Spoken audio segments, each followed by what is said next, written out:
Տարիներ շարունակ Կտրիչ Ներսիսյանը իր մտերիմների հետ միասին, հիշեցնեմ, որ 49, եթե չեմ սխալվում, եպիսկոպոսներից 6-ը իր ազգականներն են պարզապես, եղբայրները, ինչ որ բարեկամները,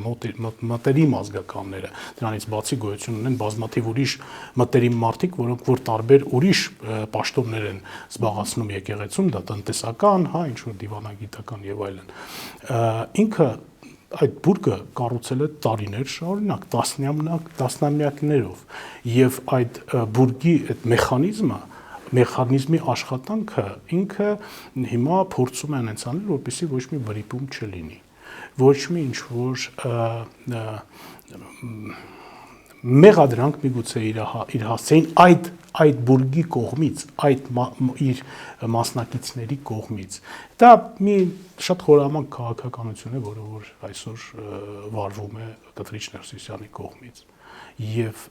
ես չգիտեմ, միակ տարբերակը ըստ ինձ, որ մեր եկեղեցին իրոք ձերբազատվի այդ կառույցից, դա նաև որ ժողովուրդը իր ձայնը պետք է հնչեցնի, թեկուզ նույն այդ